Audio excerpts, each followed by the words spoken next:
తెలంగాణలో మరి నిరుద్యోగ సమస్య ముఖ్యంగా బాగా పేర్కొనిపోయినది. గత కొన్ని సంవత్సరాల నుంచి చూసినట్లయితే ముఖ్యంగా డిగ్రీ చదువుకున్న పిల్లలకి ఉద్యోగాలు వస్తే అసలు విషయం మర్చిపోయారు.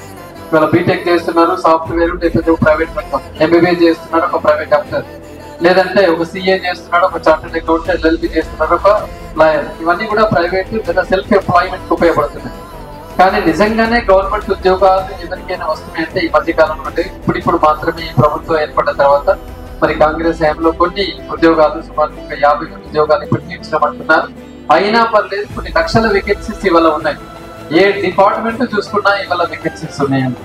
మీరు నమ్మరు, అసలు యూనివర్సిటీ హైయర్ ఎడ్యుకేషన్ అసలు స్ట్రాంగ్ గా ఉండాల్సింది. ఏ దేశమైనా రీసెర్చ్ స్కాలర్స్ పెంపొందించాలన్నా అటువంటి యూనివర్సిటీ స్థాయిలోనే సుమారుగా 80 to 90% ఆఫ్ ద వేకెన్సీస్ ఉన్నాయంటే మరి చూడండి మన ఎడ్యుకేషన్ సిస్టమ్ ఎలా వెళ్తుంది అని మనం అప్పుడే అనుకోవచ్చు.